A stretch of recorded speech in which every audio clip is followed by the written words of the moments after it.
خيرا سؤاشينا سدح بقول سغاشن لبو وحوله سائل كان النبي محمد عليه الصلاة والسلام وحا يري ولد الزنا شر الثلاثة ألنا وحا أوليه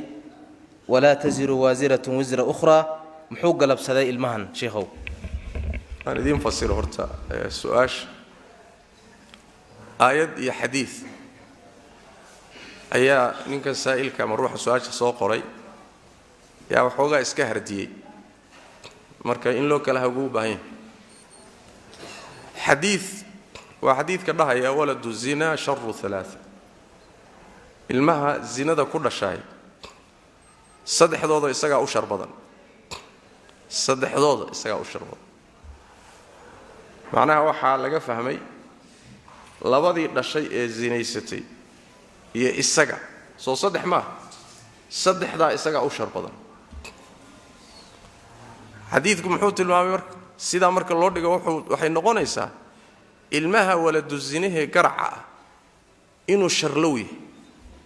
soo saas ma bal inuu labadii zinaystay isoo ka shar badan baas oo baxday aayada quraankuna maxay tiri wala taziru waziratun wizra ukhra nafdan baabtay mid kale dambigeed qaadi mayso naful dambigeeda yada iskale marka ilmahan ma dambaabin isagu ma zinaysanin miskiinkan maxaa lagu maagay yaa quraankiina wuxuu leeyahay naf dambaabtay mid kale dambigeeda qaadi mayso labadan dambigoodii maxaa ilmahan yarka loogu xambaariyay waa aayadaaba diidan su'aashu sidaas waa jawaabtu wax waaye xadiidkan waladu zina sharru thalatha horta waa xadiis sugan xasoo saaray ahmed iyo abu daawud iyo غيرkood min xadiis abi hurayra waxa saxiixinaya al-hakim ala shart muslim ذهبي باكو وافقي سيدو كل الشيخ الباني عليه رحمه الله حديثكم marka waa xadiis sugan xadiisku haduu sugan yahay maxaa laga wadaa qat'an qaacidada aan la isku khilaafsanayn baa waxay tahay mid aayadu tilmaantay oo ah wala taziru waziratun wizra ukhra naf dambigeed inta laga soo qaado midaan sabab iyo shaqo ku lahayn in dusha laga saaro loo xambaariyo إلهي عدالتي تبارك وتعالى واديد ما السروبي كرتو طيب محل جودا حديث كمرك حديثك وحال جودا سيدي علماء بدن قبان سفيان يغير كنا يكون فسيرا يعني وحال جودا يعني إذا عمل بعمل أبويه وحال جودا لبدي الشيء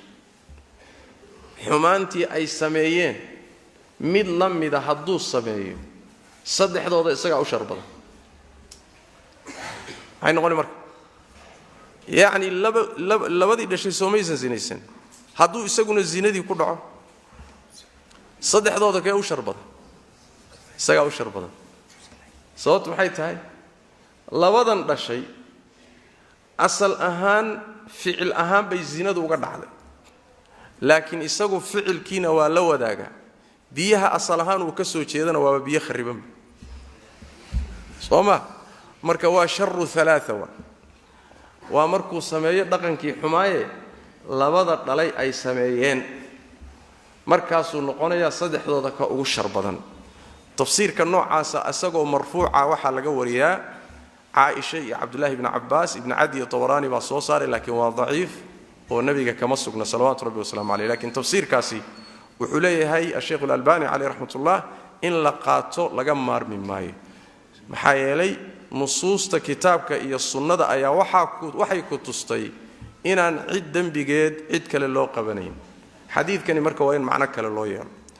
culimada qaar kamida waxay xadiidka ku awilayaan oo ku fasirayaan oo leeyihiin xadiidkani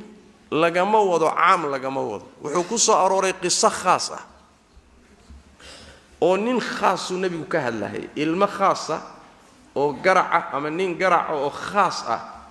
oo hadana xumaan u dheeraydo liitay oo diin laawa aha kaasuu nabigu ka hadlay sallallahu alayhi wasallam oo nabigu ku ogaa inuu nin xun yahay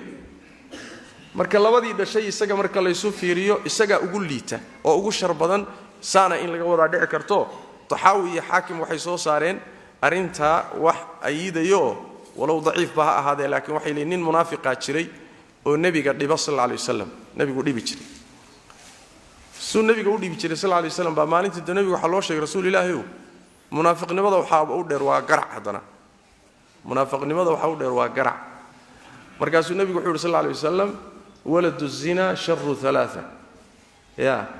hadduu ku darsaday inuu ilmo zinay haddana munaafiqnimo ku darsado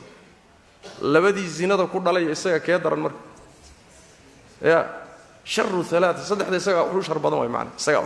marka ninkaas munaafiqi haddana waladu zinaha buu nabigu ka hadlay sallallahu alayhi wasallam oo ruux qaas ay ku saabsan tahay iyadana waa tafsiir kale culimada qaar kood mareen laba goorba wax weeyaan marnaba kuma tusayso haddii ilmuhu zina ku dhasho laakiin uu ilmo saalixa noqdo oo diintiisa iyo caqiidadiisa iyo akhlaaqdiisu fiicnaato oo ruux ilaahay ku xidhan uu noqdo ya zinadii uu ku dhashay iyo biyihii uu ka dhashay ilaahay agtiisa wax saameyn ku yeelan maayo wuxuu ilaahay u qabanay ilaana bini aadamka ilaahay nasab uma qabto sooma fa idha nufiqa fi suri